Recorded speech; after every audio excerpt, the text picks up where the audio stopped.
The cornfield stretched to the horizon, golden in the Iowa sunset. October 15, 1942. A man in worn overalls walked between the rows, his calloused hands brushing the stalks. To anyone watching, he was just another farmhand checking the crop before harvest. But Takeo Yoshikawa, though that wasn't the name on his forged draft card, was counting something else entirely. Not corn yields, but the freight cars on the railway line that bordered the field. 17 cars today, all heading east, all bearing the subtle markings he'd learned to recognize, ammunition shipments from what appeared to be a grain processing plant 2 miles away.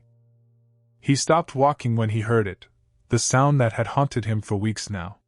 Not quite industrial, not quite agricultural, but something in between. A rhythmic pounding from the barn complex ahead, like a giant heartbeat hidden beneath the pastoral silence. 3 months ago, that barn had housed cattle. Now, behind its weathered red walls, local women assembled .30 caliber ammunition cartridges at a rate of 10,000 rounds per day. The cows were gone, replaced by machinery that turned brass and lead into death, all while maintaining the perfect facade of a working farm. Yoshikawa pulled a small notebook from his pocket, the kind any farm supervisor might carry, and made his annotations in a code that looked like crop yields. Corn July 5, 12. Wheat March 8, 15. To anyone who found it, meaningless agricultural data. To his handlers in the Japanese consulate in Chicago, it meant something else entirely. Another farm converted, another impossible transformation documented, another piece of evidence that America had done something no military strategist in Tokyo had imagined possible.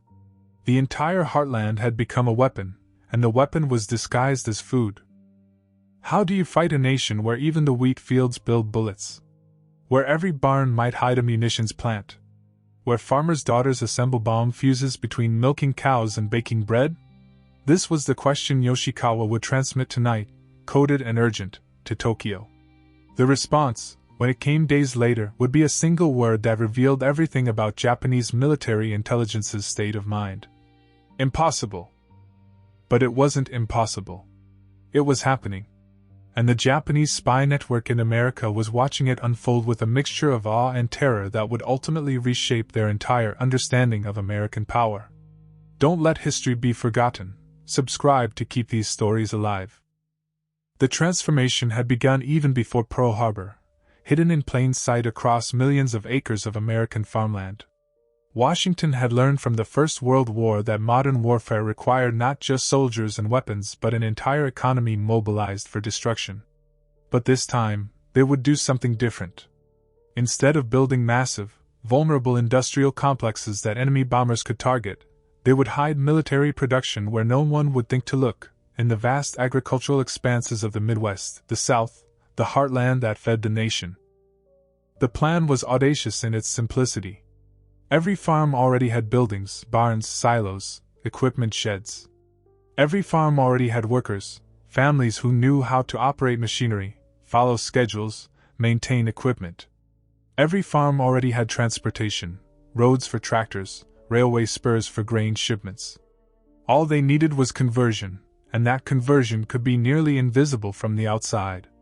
A barn that stored wheat on Monday could be assembling artillery shells by Friday, and still look like a barn.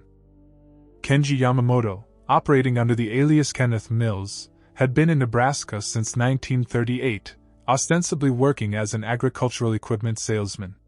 His real mission was to map American agricultural capacity for the Imperial Japanese Navy's intelligence service. What he discovered in the months after Pearl Harbor sent shockwaves through the Japanese command structure. His report from February 1942 survives in declassified intelligence archives. The Brennan Farm outside Omaha, 400 acres of corn and soybeans, now produces 500 bomb casings per week in a converted grain silo. The family, husband, wife, 3 daughters, 2 sons, maintains full agricultural production while operating 3 shifts of munitions assembly. Local residents either don't know or won't discuss. This pattern repeats across entire county. The numbers were staggering. By mid-1942, over 14,000 farms across the American Midwest had been partially converted to war production. They still grew food, that was essential for maintaining the disguise and feeding the nation, But they also produced everything from ammunition to aircraft parts, radio components to rifle stocks. The conversion was so seamless that even experienced intelligence operatives had difficulty determining where agriculture ended and military production began. Mary Henderson's diary, discovered decades later in an estate sale, provides a farmer's perspective. Tuesday, July 14, 1942. Harvested 20 acres of wheat. Good yield despite the dry spell. After lunch, switched to the other work, assembling primer caps for artillery shells. The government man says we're making 2,000 a day now. Betty, her daughter, has gotten so fast she can do 150 an hour. Strange to think these little brass cups will end up in Europe or the Pacific. Still have to milk the cows at 5 p.m. War or no war, cows don't wait. The Japanese intelligence network, one of the most sophisticated espionage operations of the era, found itself completely wrong-footed by this development. They had extensively mapped America's traditional industrial centers, Detroit, Pittsburgh, Cleveland. They knew every major factory, every shipyard, every aircraft plant. But they had never imagined that the real arsenal of democracy might be hidden in 10,000 barns across Kansas, Iowa, and Nebraska. The psychological impact on Japanese operatives was profound. Saburo Watanabe, working undercover as a farm laborer in Illinois, sent increasingly desperate reports through the summer of 1942. One, recovered from Japanese diplomatic cables decoded by American intelligence, reads: "The Carson farm where I work produces milk, eggs, and 400 pounds of gunpowder daily. The gunpowder operation employs the farmer's elderly mother, age 71, and 4 children, ages 12 to 17. They sing church hymns while mixing explosive compounds. I cannot determine how many other farms in this county are similarly equipped. Every barn could be a factory. Every silo could hide machinery. The intelligence problem is insurmountable." The scale of deception was breathtaking. The U.S. Department of Agriculture, working with the War Production Board, had created something unprecedented, an entire parallel manufacturing economy hidden within agricultural America. Grain elevators were retrofitted with equipment to produce shell casings. Dairy barns housed precision machinery for manufacturing bomb fuses. Chicken coops became assembly lines for radio components. The conversions were designed to be reversible. After the war, they could quickly revert to purely agricultural use, leaving little trace of their military purpose. But it went deeper than mere production. The farms became nodes in a vast, decentralized network that was virtually impossible to map or disrupt. A single B-29 bomber required 1,550,000 individual parts. In traditional manufacturing, these would be produced in massive factories, vulnerable to sabotage or aerial attack. But American planners had distributed production across thousands of farms. One farm might make 12 specific screws. Another would produce a particular electrical component. A third would manufacture a small hydraulic valve. No single farm knew what they were contributing to. They simply made parts to specification and shipped them to collection points, where they would be assembled into larger components, then finally into completed weapons. The Japanese struggled to comprehend this system. Admiral Yamamoto, who had lived in America and understood its industrial capacity better than most Japanese leaders, received report after report that seemed to describe something impossible. In a letter to the Naval General Staff, he wrote, "The Americans have weaponized their entire agricultural sector. Every farmer is a munitions worker. Every field is a potential factory. We prepared to fight their cities and factories. We did not prepare to fight their farms." The stories that emerged from Japanese intelligence files after the war reveal an espionage network driven to near madness by what they were observing. Tatsuo Miyazaki, operating in Wisconsin under the cover of a cheese wholesaler, reported, "The Hoffman Dairy Farm, 200 head of cattle, also manufactures precision timing devices for aerial bombs. Production rate, 100 units daily. The timing devices are hidden in milk cans for transport. 17 other dairy farms in this county show similar suspicious activity. Request guidance on how to report industrial capacity that is inseparable from agricultural production." The guidance never came because Tokyo simply couldn't process the intelligence. Japanese military doctrine, based on their own experience and European models, assumed clear distinctions between civilian and military production. A factory was a factory. A farm was a farm. The American hybrid was so far outside their conceptual framework that many Japanese intelligence analysts dismissed the reports as exaggerations or misunderstandings. But the evidence kept mounting. FBI counterintelligence files from 1942 to 1943 show they were tracking at least 40 Japanese operatives who had discovered portions of the agricultural military complex. Most were arrested before they could transmit comprehensive reports, but enough information reached Tokyo to cause serious concern. A recovered Japanese naval intelligence assessment from late 1942 states, American agricultural regions must now be considered military-industrial zones. Conservative estimate, 20,000 farms engaged in direct war production. Actual number may be significantly higher. Recommend immediate reassessment of American manufacturing capacity. The reassessment, when it came, was devastating.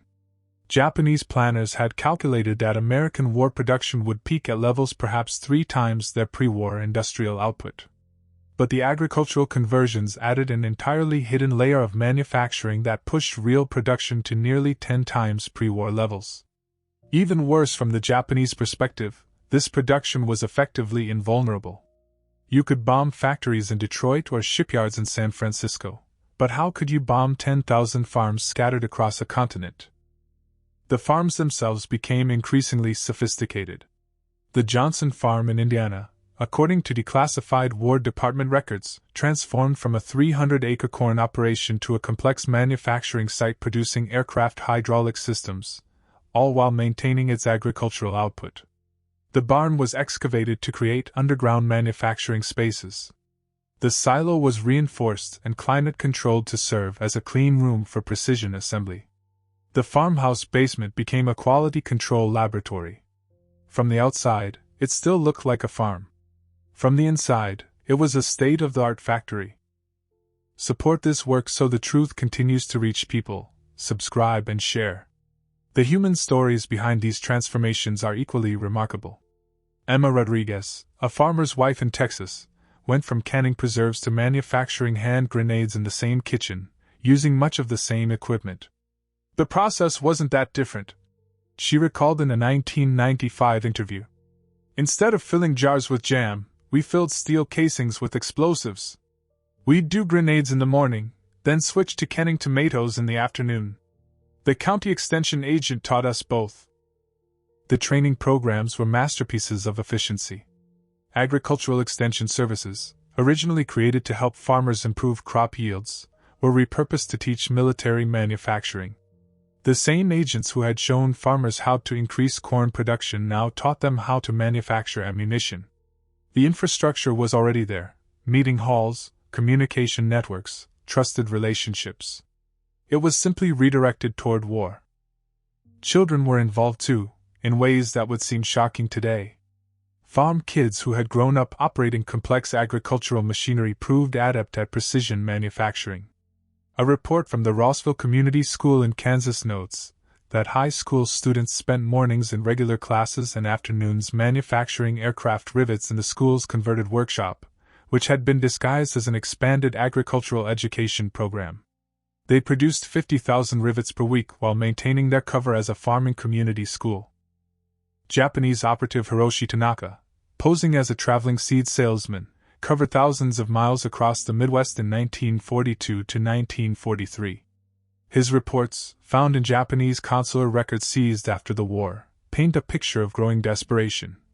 Every farm I visit shows signs of war production. Unusual machinery sounds from barns. Chemical smells that don't match agricultural work. Farmers' hands stained with materials that aren't soil or plant matter. Children who speak casually of tolerances and specifications rather than crop yields. The entire American countryside has been militarized, but maintains perfect agricultural camouflage. The logistics were staggering. The same railways that carried grain to market now carried ammunition disguised as agricultural products. Trucks labeled Johnson Farm Fresh Eggs might be carrying bomb fuses. A milk delivery van could be transporting precision optics for gun sights. The Japanese intelligence network, trying to track military shipments, found themselves lost in an ocean of agricultural transport that might or might not be carrying weapons. The U.S. government's coordination of this massive deception was remarkably sophisticated. The Department of Agriculture worked with the War Production Board to identify farms suitable for conversion. Selection criteria included isolation, to maintain secrecy, proximity to transportation, for shipping products, and family reliability, often based on having sons in military service. Farmers who agreed to conversion received equipment, training, and raw materials, all delivered under the guise of agricultural improvement programs. Payment systems were deliberately obscured. Farmers received what appeared to be agricultural subsidies or payments for crop purchases, but were actually being compensated for military production. Tax records were carefully managed to maintain the fiction. Even local bank managers often didn't know that the prosperity they were seeing in farming communities was driven by munitions manufacturing rather than exceptional crop yields. The secrecy was maintained through a combination of patriotism and compartmentalization. Farmers knew they were contributing to the war effort but rarely understood the full scope of what they were producing. The Johnson family might know they were making hydraulic valves but not that those valves were specifically for B-29 landing gear. The Henderson farm produced timer mechanisms but didn't know they were for proximity fuses and anti-aircraft shells. This compartmentalization meant that even if Japanese intelligence compromised one farm, they couldn't understand the larger picture. But some Japanese operatives began to piece it together. Yukio Nakamura, perhaps the most successful Japanese spy in wartime America, operated out of Chicago from 1940 to 1943. His network included contacts in agricultural communities across 6 states.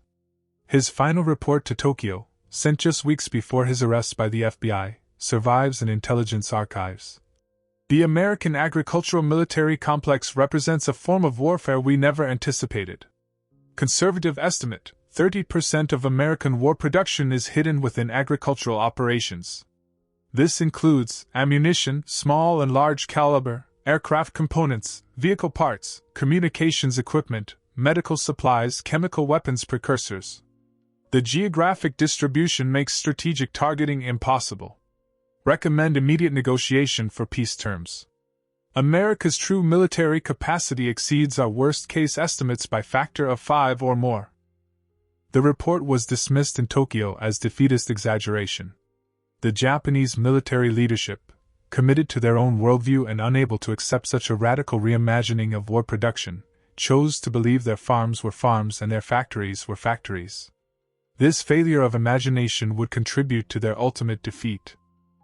The American farms weren't just producing weapons, they were producing them at rates that defied belief. The Mitchell farm in Ohio, 500 acres of soybeans and corn, produced 2 million bullets between January and December 1943. The complete production records, declassified in 1995, show that this single farm outproduced entire Japanese ammunition factories. The farm employed the Mitchell family, 5 members, 6 neighbors, and 12 women from the local church. They worked in shifts, maintaining agricultural production during the day and ammunition manufacturing at night. The quality control was remarkable. Farm-produced ammunition and components had lower defect rates than traditional factory production. Investigators later determined this was because farm families treated war production with the same meticulous attention they gave to their crops and livestock. A bad batch of ammunition was as unacceptable as spoiled milk or failed corn. The work ethic of agricultural America, applied to military manufacturing, produced exceptional results.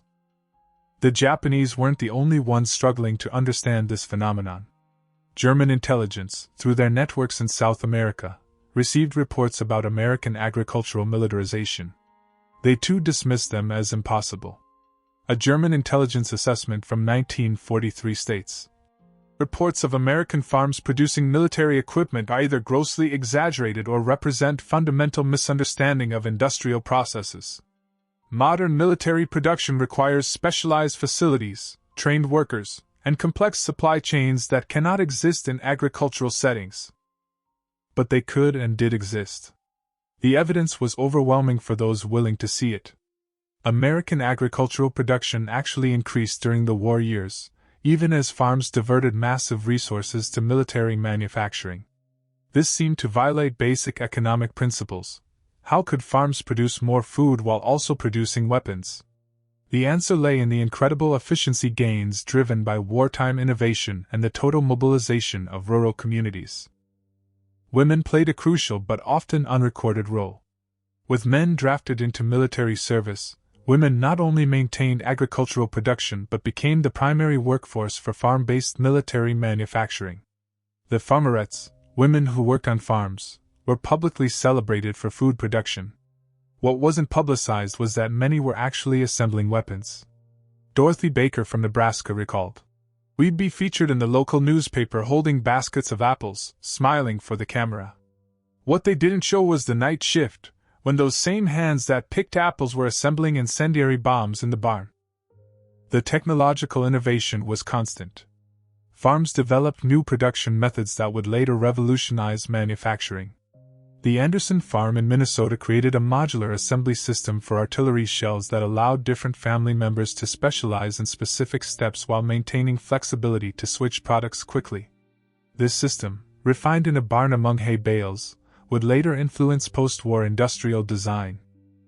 The psychological warfare aspect was unintentional but powerful. Japanese intelligence operatives who discovered the agricultural military complex often suffered mental breakdowns. The cognitive dissonance of seeing wholesome American farms producing instruments of death, of watching children who helped with both harvest and hand grenade assembly, of observing the complete integration of warfare into pastoral life, proved devastating to morale. Several captured Japanese spies showed signs of severe psychological distress that interrogators initially mistook for resistance techniques but later understood as genuine trauma from confronting something that violated their fundamental understanding of how societies organized for war. Ichiro Suzuki, a Japanese operative who spent 2 years documenting agricultural military sites, was captured in California in late 1943. His interrogation transcripts reveal a man grappling with something beyond conventional espionage. "You don't understand what you've done. You've turned the entire concept of civilization into a weapon. Children making bombs. Grandmothers manufacturing ammunition. Farms that feed and kill simultaneously. This isn't war. This is something else, something monstrous and unstoppable. We cannot fight your farms. How do you fight wheat fields that produce artillery shells? How do you defeat corn that becomes gunpowder?" The extent of the agricultural military complex wasn't fully understood even by American military planners until after the war. When production records were finally compiled in 1946, the numbers stunned everyone. Farm-based production had contributed approximately 35% of all small arms ammunition, 22% of aircraft components, 18% of vehicle parts, and 40% of chemical weapons precursors used by American forces during the war. The geographic distribution was extraordinary. Military production had occurred in all 48 states, in over 3,000 counties, on at least 20,000 individual farms. The security success was equally remarkable. Despite extensive Japanese and German intelligence efforts, no major farm-based production site was successfully sabotaged. The FBI recorded only 17 attempts at sabotage of agricultural military sites, all of which failed. The decentralized nature of production, combined with the tight-knit nature of rural communities where strangers were immediately noticed, created a security system more effective than any military guards could have provided. The conversion process itself became a model of efficiency. The McDaniel farm in Georgia could switch from peanut processing to ammunition assembly in 4 hours. They developed quick-change mounting systems that allowed machinery to be reconfigured rapidly. During harvest season, they would process peanuts during the day, then clean the equipment and manufacture .50 caliber bullets at night using the same basic machinery with different attachments. This dual-use approach meant that even detailed surveillance might miss the military production entirely. The supply chain was brilliantly disguised.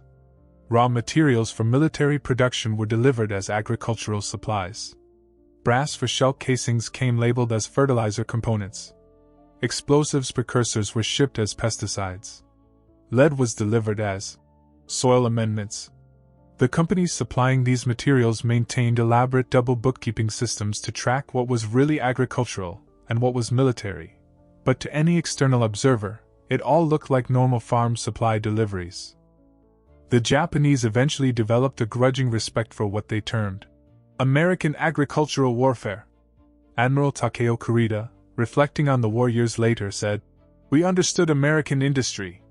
We could calculate factory output, count smokestacks, estimate production from raw material consumption.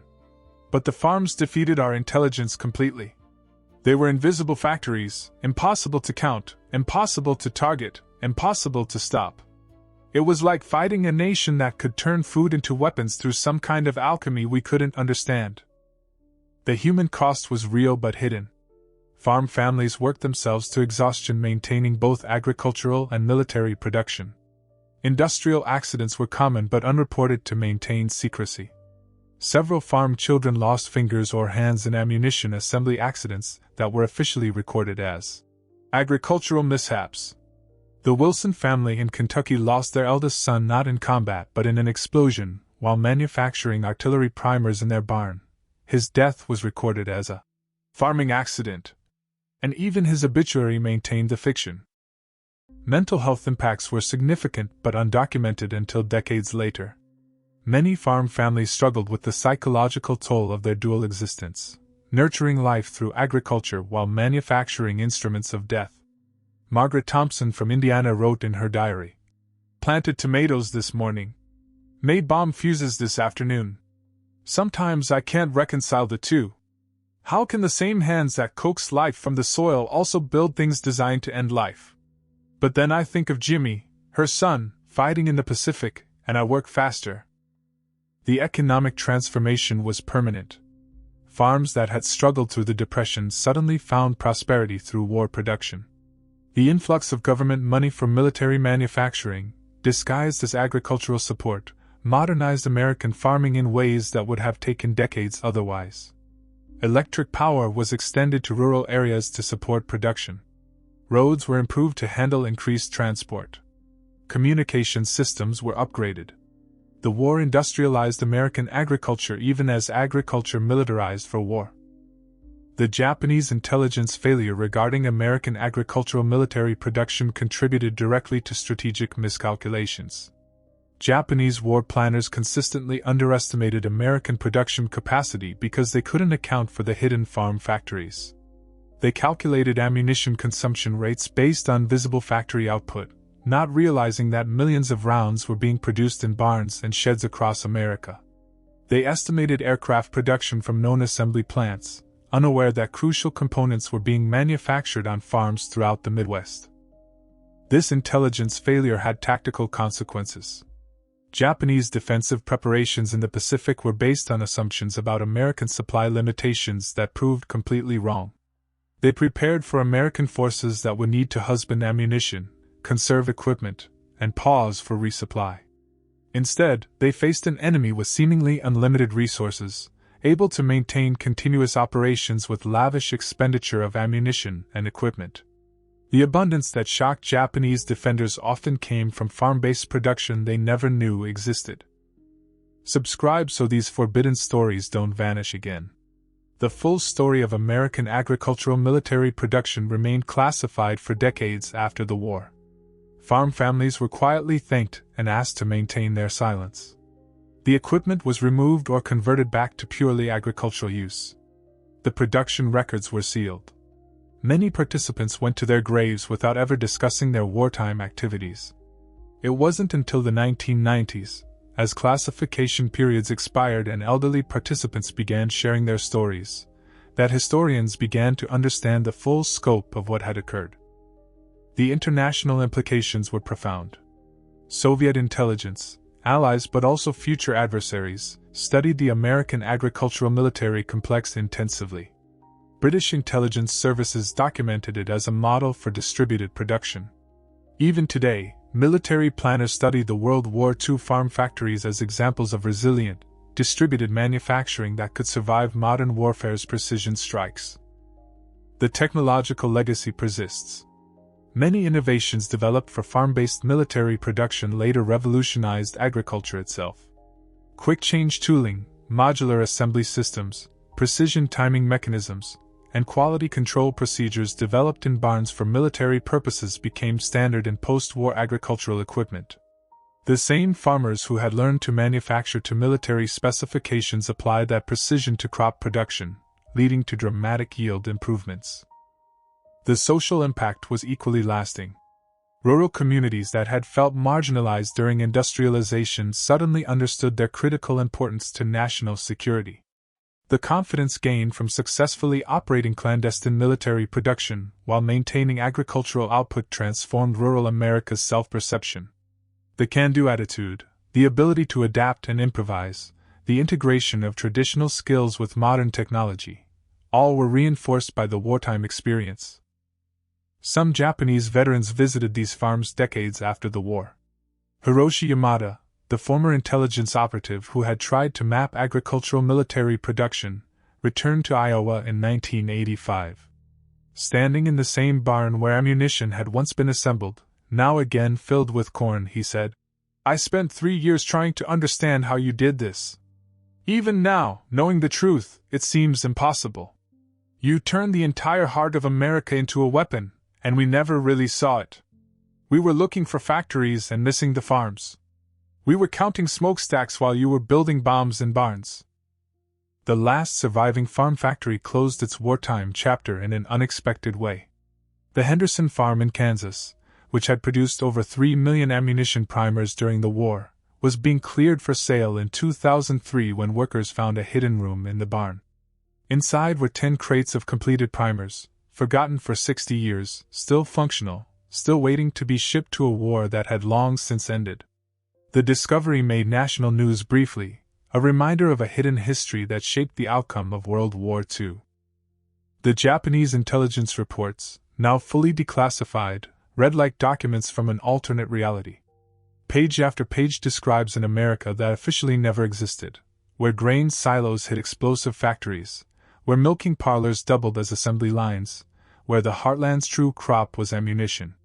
These reports, dismissed as fantasy by wartime Tokyo, were actually among the most accurate intelligence assessments of the war.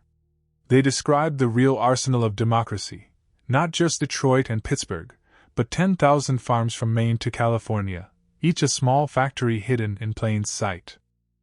Today, driving through rural America, you can still find traces if you know where to look. Barn foundations reinforced far beyond agricultural needs. Electrical systems more complex than any farm would require. Railroad spurs that lead to nowhere, once used to ship products that officially never existed. Old-timers who still won't talk about what happened in those barns during the war years, bound by habits of secrecy that outlasted any official classification. The farms that fed America also armed it. The soil that grew corn also grew victory. The Japanese spies who discovered this truth sent reports that seemed like madness but were actually prophecy. Prophecy of a kind of total war that erased the distinction between civilian and military, between pastoral and industrial, between growing life and dealing death. How do you fight a nation where even the wheat fields build weapons? You don't. You can't. The Japanese Empire learned this lesson in the hardest way possible, watching their forces overwhelmed by ammunition that poured from American forces like water, never knowing that much of it came from farms they couldn't target, couldn't find, couldn't stop. The war ended in 1945, but the secret held for decades longer. Farm families returned to purely agricultural life, their service unrecognized, their contribution uncelebrated. They had won a war from their barns and fields, then quietly returned to growing food, keeping the secret of what else had grown in American soil during those desperate years. The Japanese intelligence archives end with a report dated August 20, 1945, 5 days after the Emperor announced surrender. It's a final assessment of American agricultural military capacity, compiled from hundreds of spy reports, thousands of observations, years of desperate effort to understand the impossible. The conclusion is just 3 sentences. American farms were weapons we could not see. American farmers were soldiers we could not fight. American soil grew victory we could not stop. In the silence of abandoned barns across America's heartland, you can still feel it, the echo of a time when the entire nation became a weapon, when every farm was a fortress, when the pastoral dream of American agriculture transformed into the nightmare of total war. The Japanese spies saw it first, understood it last, and carried the impossible truth home. America's greatest weapon wasn't in its factories or its armies. It was in its fields, hidden among the corn and wheat, where farmers' daughters built bombs with the same hands that baked bread, where barn walls that heard prayers on Sunday contained explosions on Monday, where the heartland's true harvest was measured not in bushels but in bullets. The fields remember, even if history forgets. Stand in an Iowa cornfield at dusk, and you might hear it still, the ghost sound of machinery in barns, the whisper of assembly lines disguised as agriculture, the echo of a war that was won by farms that were never quite what they seemed. The Japanese spies were right. It was impossible. And it happened anyway. Across 10,000 farms, in a million hidden moments, America grew victory from its soil and harvested triumph from its heartland. The farms that looked like farms but worked like weapons factories, they won the war. And in the end, that impossible truth defeated an empire.